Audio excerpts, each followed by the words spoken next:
Nós estamos falando sobre Jesus segundo o Evangelho de Marcos.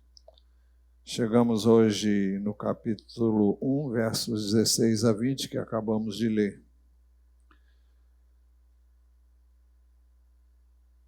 O texto nos dá a informação de que Jesus caminhava junto ao mar da Galileia. Caminhando junto ao mar da Galileia. Então, Jesus estava na Galileia. Marcos 1,14 nos faz saber, texto que nós já vimos, que depois de João ter sido preso, Jesus foi para a Galileia pregando o Evangelho de Deus. Foi aí que começou o ministério de Jesus. E eu queria que pudéssemos ver agora os slides de 3 mapas que estão aí no PowerPoint. Eles mostram a beleza que tem e é o mar da Galileia.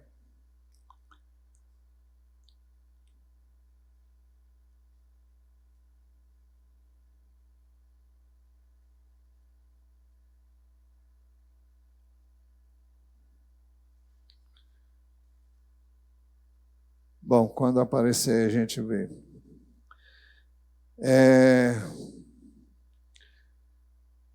Enquanto caminhava,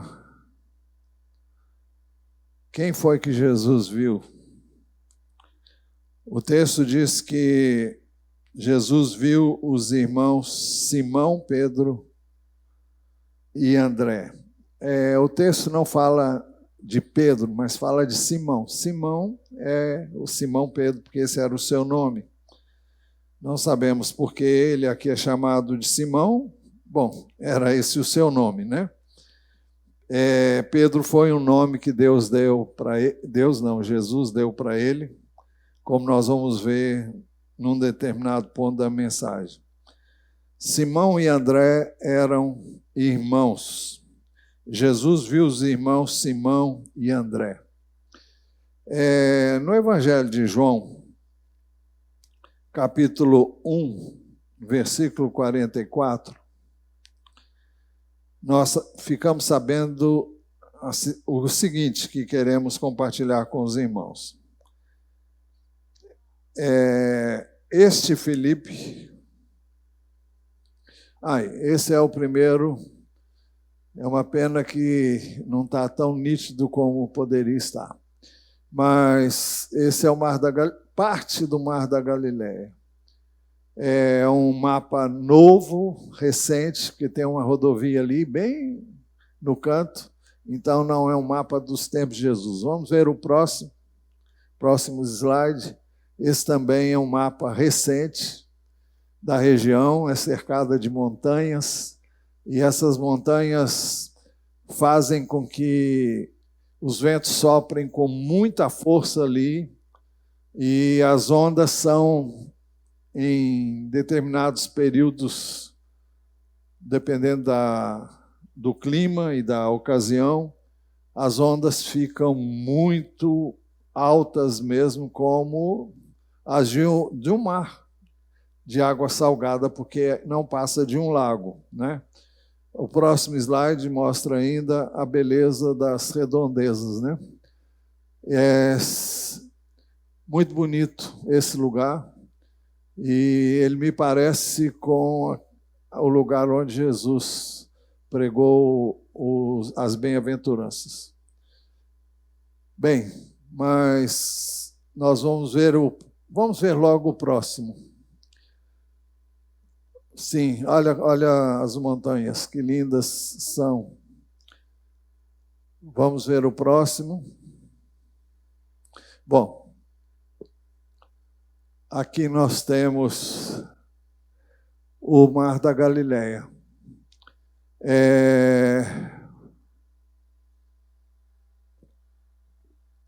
Aqui nós temos Tiberíades, nós estivemos aqui nesse lugar. Aqui está Cafarnaum, de quem nós vamos falar, mas vamos ver no mapa mais o próximo. Aqui é um mapa invertido, porque aqui é a parte de baixo e aqui é aquela parte do alto. Então, ele está invertido. Aqui é a planície de Genezaré, cidade de Cafarnaum, Betsaida. Aqui é a região dos Gadarenos, onde Jesus expulsou uma legião de demônios de um homem.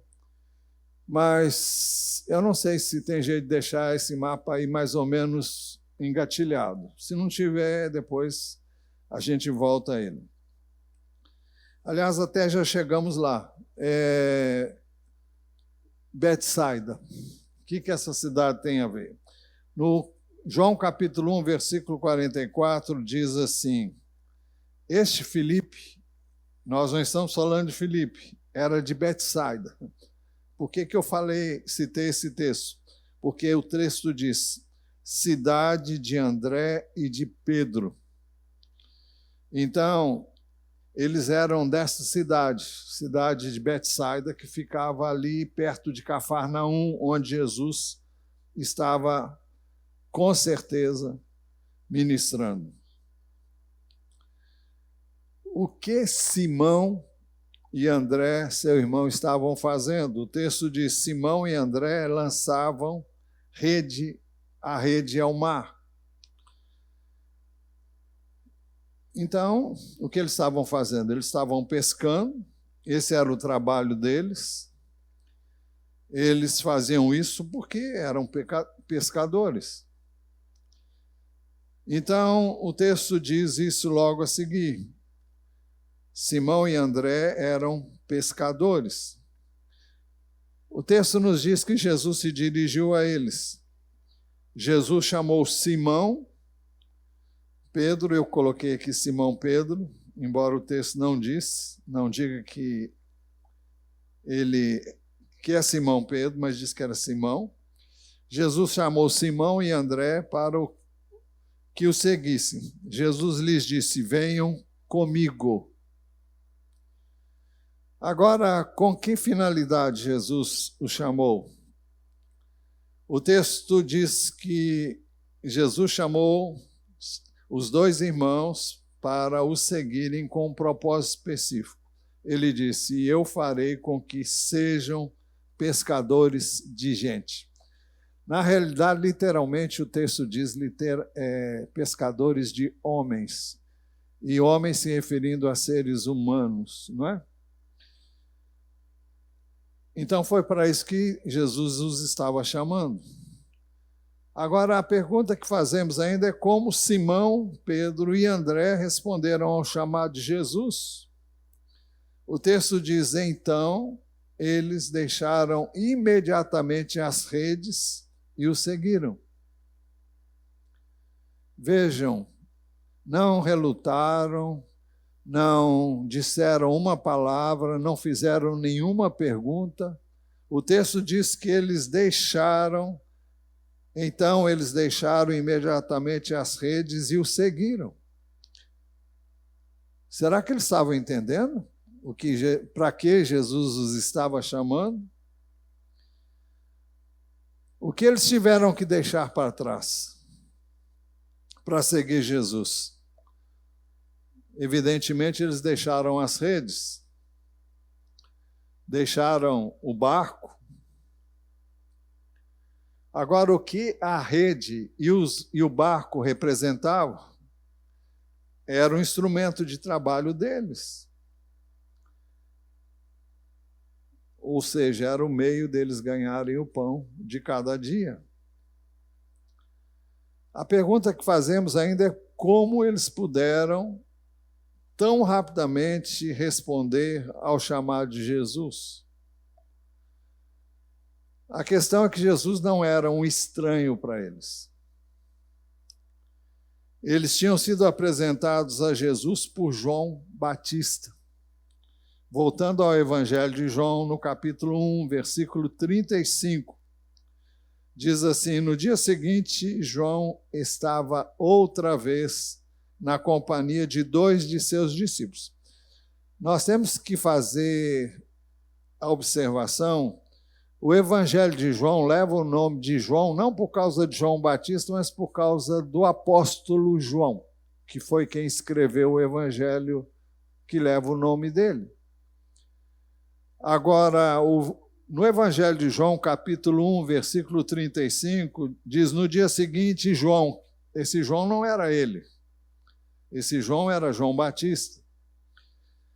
No dia seguinte, João estava outra vez na companhia de 2 dos seus discípulos. Então, João Batista tinha discípulos. O texto continua dizendo, e vendo Jesus passar, disse, aqui quem disse foi João Batista, eis o Cordeiro de Deus. No verso 29, ele já tinha apresentado Jesus para eles como eis o Cordeiro de Deus que tira o pecado do mundo. E aqui ele diz novamente, eis o Cordeiro de Deus. Agora veja o que aconteceu. Os 2 discípulos, ouvindo dizer isso, seguiram Jesus.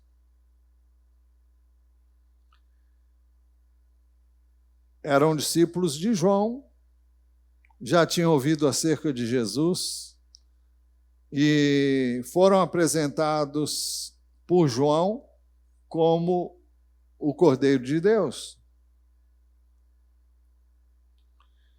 O texto diz, e Jesus, voltando-se, vendo que o seguiam, disse-lhes, o que vocês estão procurando?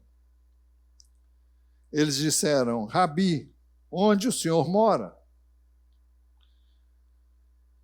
Sabemos que Rabi significa mestre. Jesus respondeu, venham ver.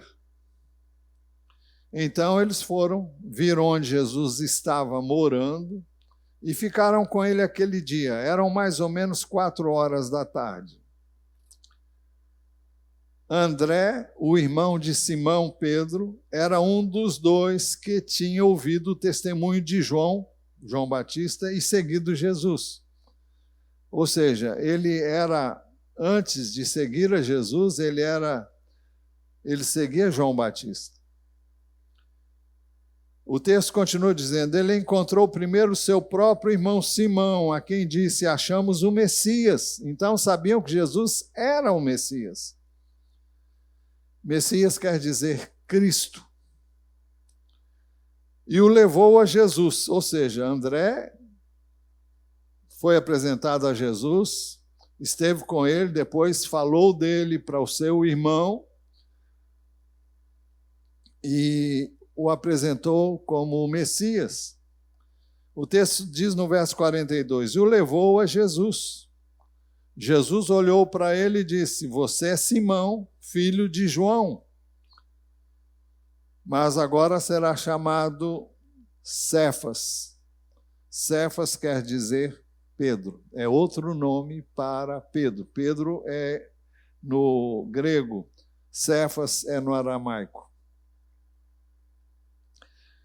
Assim, Simão, Pedro e André, seu irmão, sabiam o que estavam fazendo.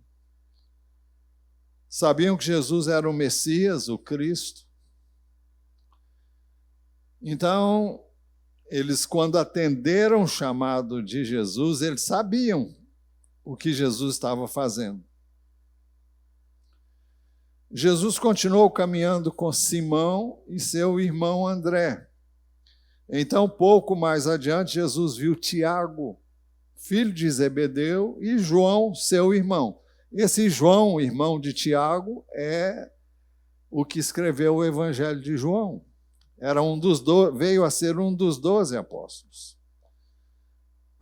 Aliás, esses 4 que são mencionados aqui vieram a ser apóstolos de Jesus. Jesus, então, viu Tiago e João. Ambos eram filhos de um homem chamado Zebedeu. Qual era o grau de parentesco deles? Eram irmãos, assim como Simão e André também eram irmãos. E tudo nos leva a crer que Tiago e João também eram discípulos de João Batista.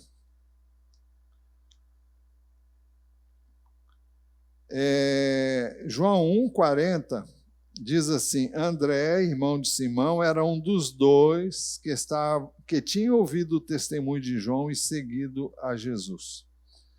Possivelmente o outro era João, que sempre no Evangelho de João omitiu o seu nome.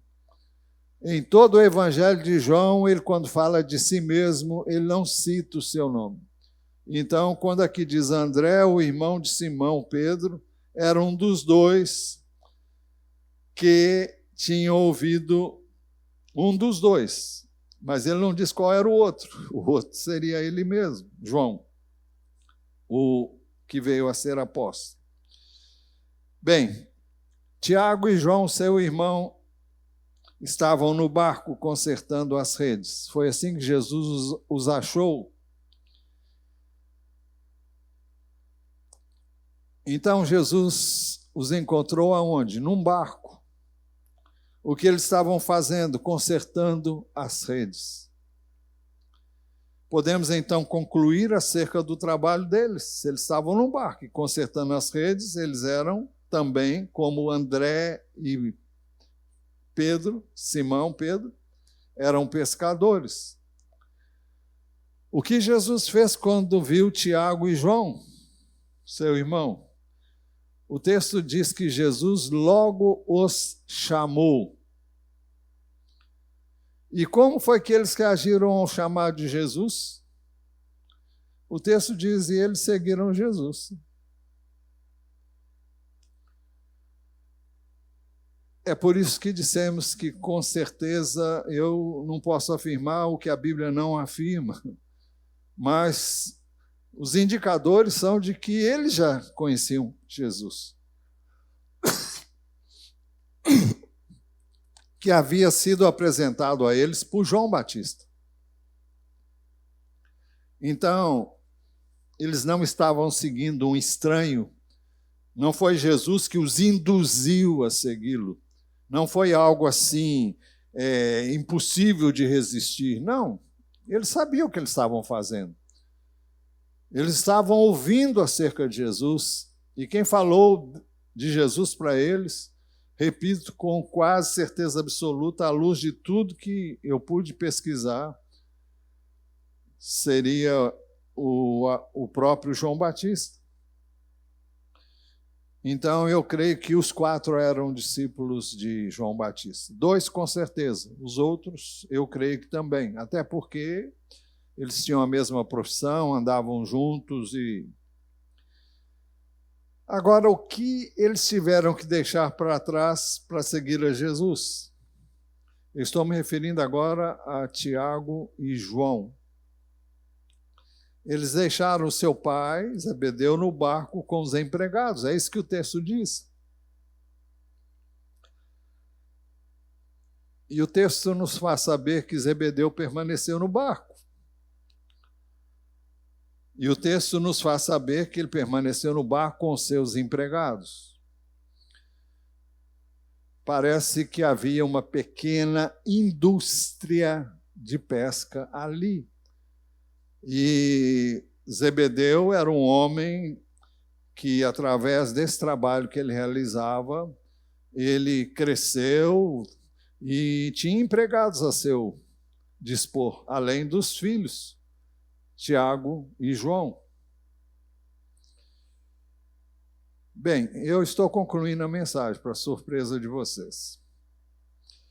Mas, antes de concluir, eu quero que vocês pensem comigo no seguinte: seguir a Jesus sempre implicará em deixar algo para trás. Seguir a Jesus sempre implicará em deixar algo para trás. Nós temos um texto que mostra que muitas vezes Jesus vai chamar, quem sabe você, para deixar sua profissão, seus bens, riquezas e etc. Onde a gente vê isso?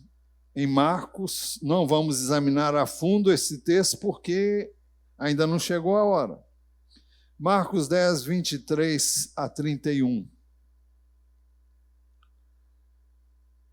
O contexto do que nós vamos ler é um jovem, parece que tinha muitas riquezas, muitas posses, e ele fez uma pergunta a Jesus: que hei de fazer para herdar a vida eterna? Jesus perguntou se ele conhecia os mandamentos, ele disse que tinha guardado todos os mandamentos, mas quando Jesus citou os 6 últimos mandamentos, mas quando Jesus deu uma ordem para ele, que se aplicava aos 4 primeiros, que pode ser resumido em amar a Deus acima de tudo e de todas as coisas, ele disse, ele saiu triste porque era dono de muitas propriedades, diz o texto.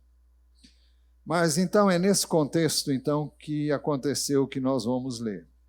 Então Jesus, olhando ao redor, disse aos seus discípulos: como é difícil para os que têm riquezas entrar no reino de Deus. Os discípulos estranharam essas palavras, mas Jesus insistiu em dizer-lhes: filhos, como é difícil entrar no reino de Deus. É mais fácil um camelo passar pelo fundo de uma agulha do que um rico entrar no reino de Deus. Podíamos falar muito sobre esse único verso, mas não é o nosso propósito agora. Mas o fato é que eles ficaram muito admirados, dizendo entre si: sendo assim, quem pode ser salvo? Jesus, olhando para eles, disse: para os seres humanos é impossível, contudo, não para Deus, porque para Deus tudo é possível. Na realidade, a coisa mais impossível é uma pessoa que você tanto deseja se converta. Só Deus pode fazer isso. E por isso a gente precisa dobrar o nosso joelho e clamar a Deus por misericórdia, e Ele vai salvar essa pessoa se estiver no plano dele salvar essa pessoa. Você vai dizer: como? Ele não quer que todo mundo seja salvo? Ele quer, mas ele tem critérios que eu desconheço. E Jesus diz que conhece as suas ovelhas, e delas ele é conhecido. Se entre as pessoas que nós queremos que sejam salvas, essas pessoas são as pessoas que são ovelhas do Senhor, que Ele já de antemão conheceu e sabe que são ovelhas dele, essas vão ser salvas. E as outras? O pastor está falando de predestinação. Olha, não me coloca no canto da parede, porque eu não tenho resposta para essa pergunta. Eu creio que Deus veio para salvar todo o perdido, todo o que crê. Agora, nem todo mundo crê, nem todo mundo aceita. Existe aí um propósito de Deus, existe aí a vontade do homem, a escolha do homem. Agora, é um divisor, é uma linha divisória que eu não tenho como explicar, e a Bíblia não me dá uma definição, como muitas vezes a gente quer encontrar. Mas o texto diz: sendo assim, quem pode ser salvo? Verso 26, 27, Jesus, olhando para eles, diz: para os seres humanos é impossível, contudo não para Deus, porque para Deus tudo é possível. Então Pedro começou a dizer-lhe: eis que nós deixamos tudo e seguimos o Senhor. Quem era Pedro? Era um dos que estavam pescando, junto com seu irmão André. E o que Pedro disse? Eis que nós deixamos tudo e seguimos o Senhor. Deixaram profissão, deixaram trabalho, deixaram tudo para trás, os bens que tinham. Eis que nós deixamos tudo e seguimos o Senhor. Jesus respondeu: em verdade lhes digo que não há ninguém que tenha deixado casa, irmãos, irmãs, mãe, pai, filhos ou campos por minha causa e por causa do Evangelho, que não receba já no presente 100 vezes mais casas, irmãos, irmãs, mães, filhos e campos, com perseguições, e no mundo por vir receberá a vida eterna. Naturalmente, quem abre mão de casa, mãe, pai, irmãos, filhos, ou quaisquer bens que tenham, não vai receber isso de volta, vai receber de outra forma, em casas, em bens, muitas vezes, mesmo que seja emprestado, como foi o caso de Jesus. Se você parar para pensar, tudo que Jesus usou não era dele, era dos outros. Jesus nunca usou o que era seu. Ele disse que não tinha um lugar para repousar a cabeça dele. Ele morou em vários lugares, mas sempre foi objeto do favor de alguém, embora fosse o Criador de todas as coisas, né? Quando ele teve que pagar um imposto, ele mandou Pedro ir lá pescar e trazer o dinheiro para pagar o imposto. Bem, então Jesus disse: em verdade lhes digo que não há ninguém que tenha deixado casa, irmãos, irmãs, mãe, pai, filhos ou campos por minha causa e por causa do Evangelho, que não receba já no presente 100 vezes mais casas, irmãos, irmãs, mães, filhos e campos, com perseguições, e no mundo por vir receberá a vida eterna. Mas ele acrescentou: porém muitos primeiros serão últimos e os últimos serão primeiros. Isso aqui é uma referência, os primeiros, se referindo com certeza ao povo de Israel, e os últimos somos nós, os gentios, que aceitamos a Jesus na frente dos judeus, e há uma promessa que eles chegarão lá. Mas Jesus nos fez saber que também somos chamados a abandonar a própria vida. E isso tem a ver com a maneira como eu vivo a minha vida, como eu quero viver a minha vida, fazendo o que eu quero, do jeito que eu quero, aonde eu quero, a hora que eu quero, com quem eu quero. Essa é a sua vida. Essa é a nossa vida.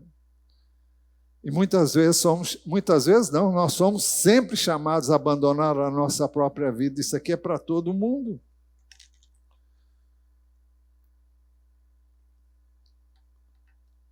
Marcos 8, 34 a 38.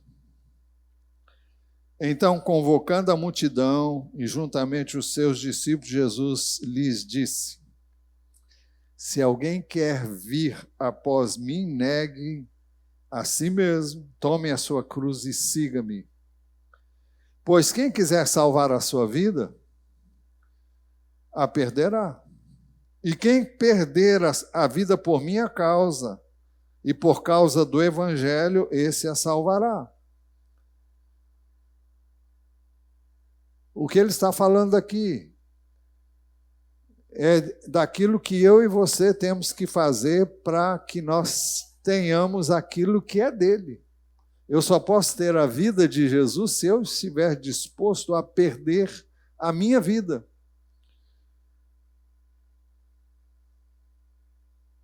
O que é a minha vida? É aquilo que eu gostaria de fazer, é o lugar onde eu gostaria de estar, é ter o que eu gostaria de ter, é fazer o que eu, como homem, como ser humano, gostaria de fazer. E ele nos convida a abrir mão de tudo isso para fazer a vontade dele. A vontade dele é você se curvar e se dobrar diante dele e ouvir a voz dele e fazer não o que você quer fazer, não do jeito que você quer fazer, não quando você quer fazer. Isso implica em morrer para a sua vida. Eu já vi muita gente dizer, normalmente eu vi isso já 2 vezes na minha vida, assim, de uma forma bem clara. E todas as 2 vezes que alguém me disse o que eu vou falar, ele tinham problemas no casamento. E uma e a outra pessoa me disseram, eu estou perdendo a minha vida. Por que estava perdendo a vida? Porque estava num casamento que não atendia aos seus reclamos, não atingia os seus desejos. E para ambas as pessoas eu tive que dizer, olha, você não tem opção, porque Jesus disse que o que Deus uniu, o homem não pode separar. E aí? A vontade do camarada ou da outra pessoa era ter uma outra oportunidade. Ela pensava assim. Mas o Senhor nos chama à obediência. Nos chama a permanecer, mesmo quando é difícil. Mesmo quando enfrentamos situações adversas. E nós temos que fazer aquilo que diz a palavra de Deus, é perder a nossa vida para obedecer a Deus e a sua palavra. E não ao que eu gostaria de fazer, não do jeito que eu queria fazer, não com a pessoa que eu gostaria de agora ter, se é que alguém tem esse desejo aqui. E eu digo para você que não é o meu, viu? Mas, então, implica em abrir mão da sua vida.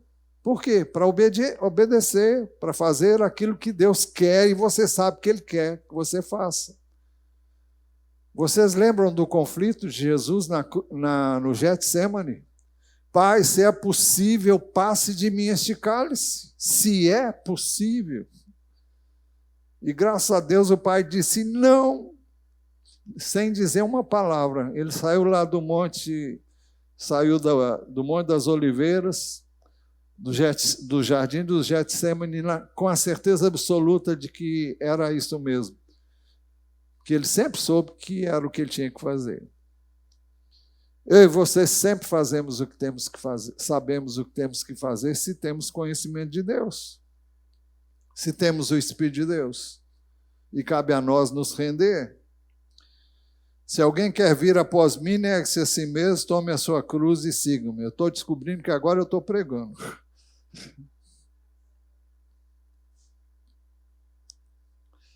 Pois quem quiser salvar a sua vida, a perderá, e quem perder a vida por minha causa e por causa do Evangelho, esse a salvará.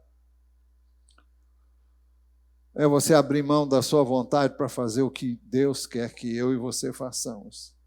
De que adianta uma pessoa ganhar o mundo inteiro e perder a sua alma? Alma aqui é perder a sua vida, a verdadeira vida.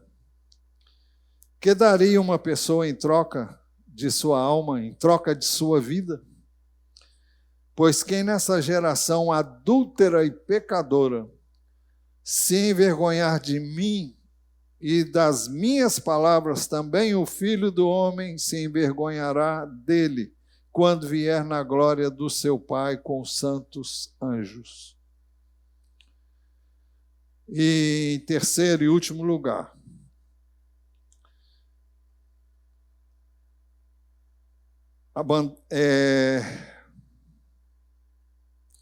Seguir a Jesus sempre implicará em deixar algo para trás. Isso implica em abandonar crenças, ideias, conceitos, opinião própria, propósitos, planos, e aí vai. E onde é que está isso? Em Filipenses capítulo 3, versos 7 e 8. Paulo, antes disso, descreveu toda a sua ficha de pessoa religiosa, pessoa dedicada ao extremo, fariseu, zeloso, criterioso, sistemático. Mas ele diz, mas o que para mim era lucro, isso considerei perda por causa de Cristo. Na verdade, considero tudo como perda, por causa da sublimidade do conhecimento de Cristo Jesus, meu Senhor. Por causa dele, perdi todas as coisas e as considero como lixo para ganhar a Cristo.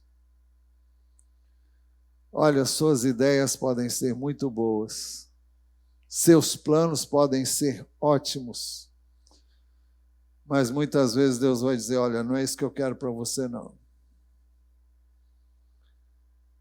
E aqui, nesse caso, ele teve que abandonar tudo quando ele teve um encontro com Jesus, e aí ele não teve que abandonar, ele não se viu como resistir, porque ele encontrou algo muito superior, o próprio Senhor Jesus. Então, não há como ouvir a voz do Senhor sem que nós tenhamos que deixar, melhor, não há como seguir a Jesus sem que tenhamos que abandonar alguma coisa. E sempre não é o que a gente chama de bom, é o que Deus chama de ruim que tem que ficar para trás. E assim como Simão, Pedro e André, como Tiago e João, assim que ouviram o chamado do Senhor Jesus, não discutiram, seguiram imediatamente a Jesus e deixaram tudo para trás. Quando ouvimos a voz do Senhor, nós não temos que nos apegar a nada. Porque se quisermos fazer isso, seremos como a mulher de Ló, que quando saiu de Sodoma, olhou para trás com peninha do que estava ficando lá. E foi transformada numa estátua de sal.